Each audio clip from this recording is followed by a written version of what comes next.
प्यारे बच्चों, स्वागत है आपका आपके अपने परिवार भारतवर्ष क्लासेस में।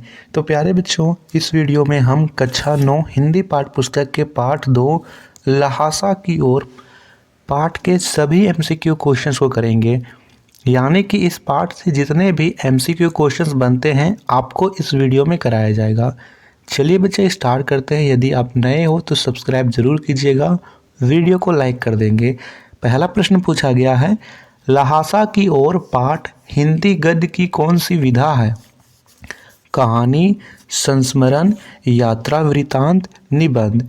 हम इसे पढ़ेंगे तो इसमें यात्रा हो रही है, ठीक है। जो राहुल सांकृत्यायन है वो अलग अलग जगह की यात्रा कर रहे हैं, तो यह यात्रा वृतांत है। सही उत्तर सी होगा। अगला प्रश्न है, लहासा की ओर पाठ के लेखक कौन है?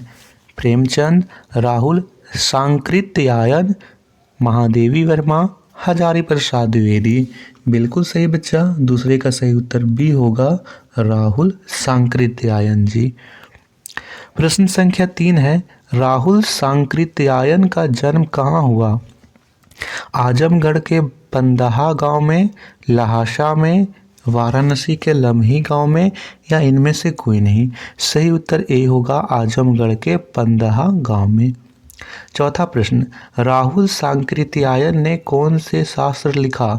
नागरिक शास्त्र, समाज शास्त्र, मानव शास्त्र, या घुमक्कड़ शास्त्र?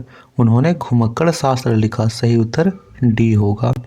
पांचवा प्रश्न, राहुल सांकृत्यायन जी ने कौन सा धर्म अपनाया? हिंदू, बौद्ध, सिख, ईसाई? उन्होंने बौद्ध धर्म अपनाया। सही उत्तर बी है। छठा प्रश्न है, राहुल सांकृत्यायन जी की मृत्यु कब हुई? 1945 में, 1968 में, 1963 में, 1980 में? बिल्कुल सही बच्चा, छठे का सही उत्तर सी होगा, 1963 में हुई थी। सातवां प्रश्न, कुची कुची का क्या अर्थ है? बचाओ बचाओ, भागो भागो, दया दया, या मारो मारो? इसका अर्थ होता है दया दया। सातवें का सही उत्तर सी है। आठवां प्रश्न है, लेखक एवं उसके मित्र किस वेश में यात्रा कर रहे थे? आम आदमी के वेश में, भिखमंगे के वेश में, सैनिक के वेश में, या इनमें से कोई नहीं? आठवें का सही उत्तर यहाँ पर बी होगा, भिखमंगे के वेश में वे यात्रा कर रहे थे। नौवां प्रश्न पूछा गया है, तिब्बत के लोग टोंटीदार बर्तन को क्या कहते हैं? खोटी, लोटी, सोटी, या केतली? तो वे उसे खोटी कहते हैं। सही उत्तर ए होगा। 10वां प्रश्न है, निर्जन शब्द में उपसर्ग बताइए। निर, नित, निस, या फिर नि, या फिर निर? तो देखिए हर सही की मात्रा होगी छोटी ई होगी। सही उत्तर डी होगा, निह बोलते हैं या फिर निर बोलते हैं। कितने बच्चों का अभी तक 10 में से 10 सही है? 10 में से 10 सही हो तो बच्चे आप कमेंट कीजिएगा, ऑफलाइन कमेंट, सर मेरा शुरू का 10 प्रश्न सही था। और यहाँ पर वीडियो को लाइक भी कर दीजिएगा। 11वां प्रश्न है, मंदिर में कितनी पोथियाँ रखी थी? 100, 101, 102, या 103? तो मंदिर में 103 पोथियाँ रखी थी। सही उत्तर डी है। 12वां प्रश्न, भरिया किसे कहते हैं? भारवाहक को, मजदूरी करने वालों को, पुरोहित को, या पानी भरने वाले कहार को? यहाँ पे सही उत्तर ए हो जाएगा, भारवाहक को भरिया कहते हैं। 13वां प्रश्न, तिब्बत की औरतें चाय किसमें कूटती है? चोटी, चोड़ी, ओखली, या चौमी? सही उत्तर यहाँ पर बी होगा, चोड़ी में। अगला प्रश्न है, तिब्बत में सबसे खतरे की जगह कौन सी है? थांगे, तिंगरी, डांडे, या फिर लंकोर? सही उत्तर यहाँ पर सी है, जो डांडे हैं वो सबसे खतरनाक जगह है ना। दिन दहाड़े यहाँ पे बंदूक लेकर के घूमते हैं। भीटे किस आकार का स्थान होता है? चौराहा, त्रिकोणात्मक, समतल, टीले के आकार का ऊंचा स्थान? यहाँ पे सही उत्तर डी हो जाएगा, टीले के आकार के ऊंचा स्थान को भीटे कहते हैं। 16वां प्रश्न, लेखक और सुमति चोर डकैतों से बचने का कौन सा रास्ता अपनाते हैं? हथियार रखने का, भीख मांगने का, भाग जाने का, या इनमें से कोई नहीं? वे कौन सा रास्ता अपनाते हैं? बिल्कुल, वे भिखमंगे का वेश धारण करते, क्योंकि चोर डकैत उसे लूटते जिसके पास कुछ होता है। वे भिखमंगे का वेश बनाएंगे, यानी उसके पास कुछ नहीं है, फिर वे आराम से बच जाएंगे। इस प्रकार उनकी योजना होती है। लेखक किस तरह अपने घोड़े पर घूमता हुआ चला जा रहा था? दोवी निकस्तो। यहाँ पे कौन सा विकल्प सही होगा? यहाँ पे सही विकल्प सी होगा। ठीक है, आप यहाँ पर सही कर लीजिए। छद्म वेश का क्या अभिप्राय है? सच्चा वेश, सुंदर वेश, जोकर का वेश या फिर बनावटी वेश? छद्म वेश यानी बनावटी वेश। सही उत्तर डी है।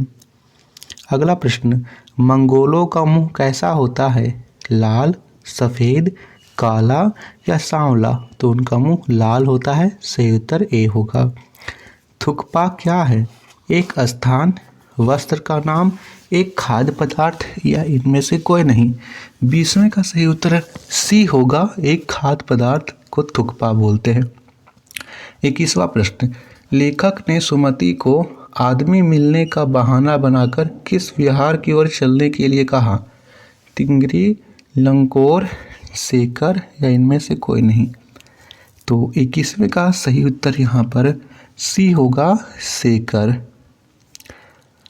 22वां प्रश्न, सेकर विहार में रखे हुए हस्तलिखित पोथियों में से प्रत्येक का वजन कितने सेर का था? 14-14, 12-12, 15-15 या 16-16? तो उनका वजन यहाँ पे 15-15 शेर का था। सही उत्तर सी होगा। 23वां प्रश्न, तिब्बत की महिलाएं किस बर्तन में चाय देती है? टोटी, खोटी, गिलास या कटोरी? तो यहाँ पे चाय दिया जाता है खोटी में। सही उत्तर बी होगा। तिब्बत में बनने वाली चाय की विशेषता बताइए। यहाँ पे चाय में नमक डाला जाता है, ठीक है, और यहाँ पे नमक के साथ घी मक्खन से बनता है। तो नमक और मक्खन डी में दे रखा है, तो सीधा आप डी को सही कहिएगा।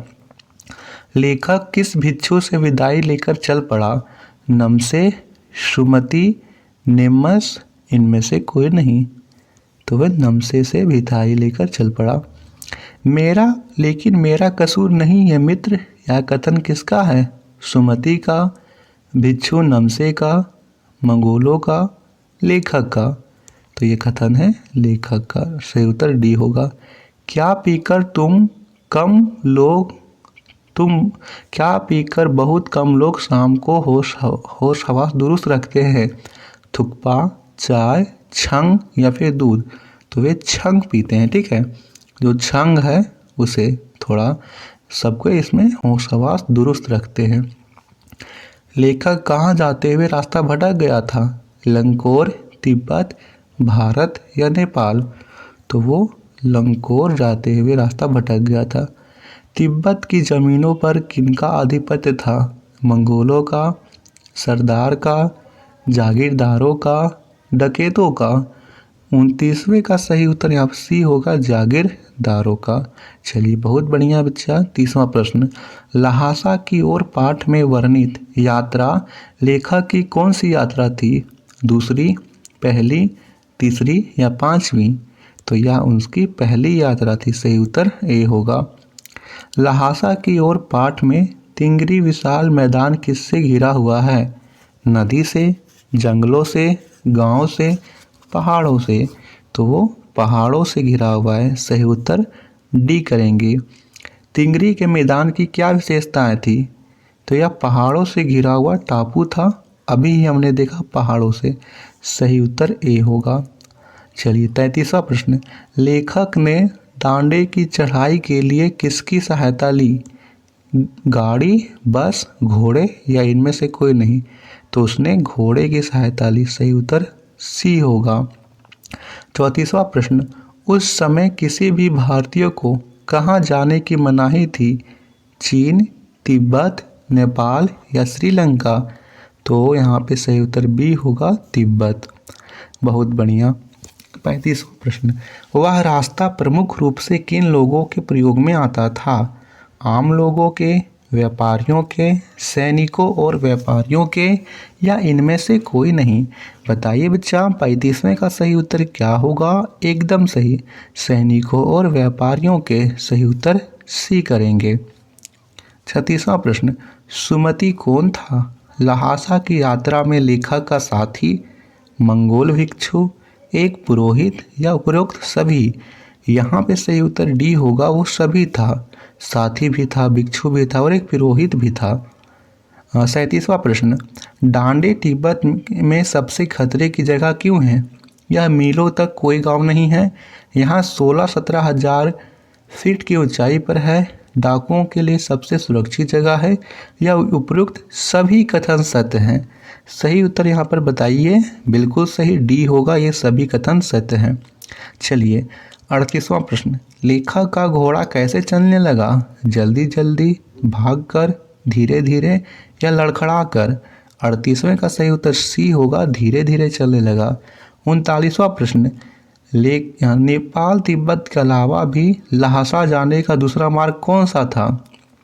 चीन तिब्बत मार्ग, फरी कलिंगपोर्ट, भूटान तिब्बत मार्ग, या इनमें से कोई नहीं। 39वें का सही उत्तर बी होगा। 40वां प्रश्न यहाँ पे पूछा गया है, शेखर विहार की खेती का मुखिया कौन था? सुमति, मंगोल, नमसे, या इनमें से कोई नहीं। यहाँ पे नमसे सही उत्तर होगा। 41वां प्रश्न, लेखक किस मार्ग में अपने साथियों से बिछुड़ गया? चलिए थोड़ा सा जल्दी कर लेते हैं। 41वें का सही उत्तर यहाँ पे बताएंगे। बिल्कुल सही, डी होगा, लंगकोर के मार्ग में। 42वां प्रश्न, किस स्थान पर मरने वालों की कोई परवाह नहीं करता? तो यहाँ पे 42वें का सही उत्तर सी होगा, निर्जन स्थान पर। निर्जन स्थानों में मरने वाले की कोई परवाह नहीं करता। तिब्बत के जागीरों का बड़ा हिस्सा किसके हाथ में है? 43वें का सही उत्तर यहाँ पर सी होगा, मठों के हाथ में है। 44वां प्रश्न, किसको जितना जल्दी गुस्सा आता था उतना ही जल्दी ठंडा हो जाता था? राहुल संकृत्यायन, जयशंकर प्रसाद, सुमति, या इनमें से कोई नहीं। सही उत्तर यहाँ पर सी होगा, सुमति को। कंडे का पर्यायवाची शब्द क्या है? कंडे, कंडे हम लोग बोलचाल की भाषा में बोलते हैं उपले, या फिर हम लोग इसको घर तरफ गोईठा भी बोलते हैं। ठीक है, किसके घर तरफ गोईठा बोला जाता है? गोईठा भी बहुत जगह बोलते हैं। पाठ में तिब्बत की राजधानी का नाम क्या है? तो यहाँ पे तिब्बत की राजधानी का नाम लहासा है। सी सही होगा। तिब्बत में किसके बारे में कोई कानून नहीं है? हथियार के बारे में। याद रखेंगे, हथियार के बारे में कोई भी कानून नहीं है। तिब्बत की धूप कैसी होती है? ठंडी, चमकीली, हल्की, या कड़ी? तो यहाँ की धूप कड़ी होती है। सही उत्तर डी होगा। दूसरी बार यात्रा के दौरान लेखक कहाँ ठहरे थे? देखिए, जब वे दूसरी बार कर रहे थे तो गरीब के झोपड़े में ठहरे थे। ए सही होगा। नेपाल तिब्बत मार्ग पर किस फौज का कब्जा है? भारतीय, चीनी, अमेरिकी, या जापानी? 50वें का बताएंगे। यहाँ पे सही उत्तर क्या होगा? बी सही होगा, चीनी फौज का। 51वां प्रश्न, तिब्बत में चाय तैयार हो जाने पर क्या डालने की ज़रूरत हुई? तो चाय तैयार हो गया, उसमें चीनी और मक्खन, नमक और मक्खन डाल दीजिए। दुर्ग के एक भाग का किसने अपना बसेरा बना लिया है?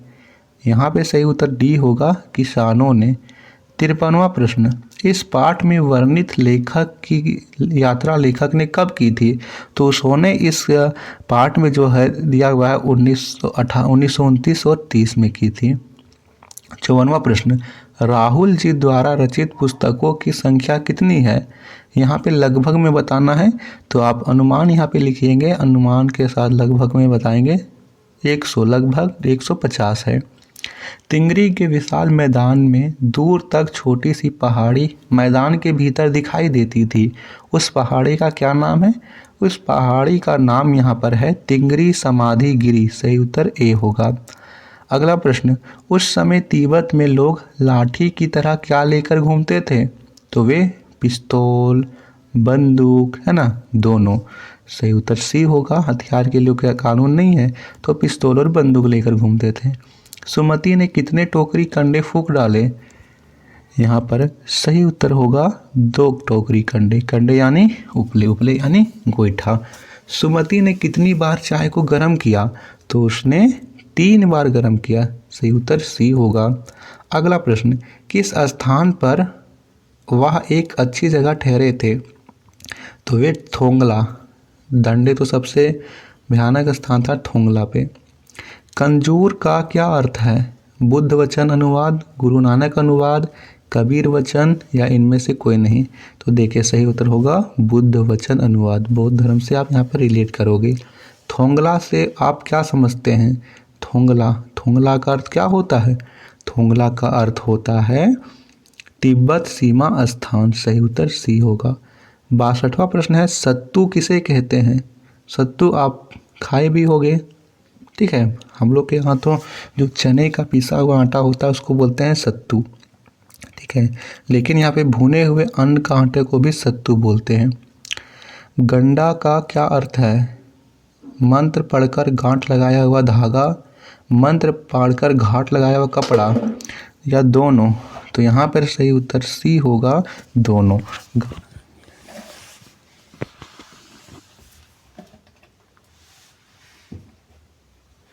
ये दोनों उत्तर सही है, ठीक है बच्चा। 64वां प्रश्न यहाँ पर पूछा गया है, लेखक ने तिब्बत की यात्रा भिखमंगे के वेश में क्यों की? उस यहाँ पे क्या होगा? चोरी ना हो, ठीक है। यही डर था कि चोरी ना हो, या फिर एक और कारण होगा कि उस समय भारतीयों को तिब्बत यात्रा की अनुमति नहीं थी। हाँ यही सही है, सी को आप सही करेंगे। अगला प्रश्न, डंडे की ऊंचाई कितनी है? तो डांडे की ऊंचाई यहाँ पर है 16 से 17,000 फीट। सी सही है। परित्यक्त का क्या अर्थ है? परित्यक्त यानी इसका अर्थ है जिसे छोड़ दिया गया हो। 68वां प्रश्न, विकट शब्द का क्या अर्थ है? विकट यानी भयानक होगा, विकट परिस्थिति यानी भयानक परिस्थिति। 68वां प्रश्न, इनमें कौन श्वेत का पर्यायवाची शब्द नहीं है? श्वेत यानी सफ़ेद, उजाला, उज्ज्वल तीनों होगा, लेकिन श्याम यानी काला होता है। आप जानते हो कि ब्लैक बोर्ड को श्याम पट्ट बोलते हैं, यानी ब्लैक को श्याम यहाँ पे बोलते हैं। वह किस प्रकार का शब्द है? तो वह यहाँ पर सर्वनाम है। और यह पूछा जाए सर्वनाम में भी कौन सा? तो निश्चयवाचक सर्वनाम। सुस्त का पर्यायवाची शब्द इनमें से कौन सा नहीं है? तो यहाँ पर सुस्त यानी आलसी होता है, ठीक है। शिथिल भी होता है, निद्रालु भी होता है, लेकिन परिश्रमी नहीं होता है। डी सही होगा। तो ये थे very very important question part 2 को। वीडियो को ज़्यादा से ज़्यादा लाइक और शेयर कीजिएगा। धन्यवाद बच्चा।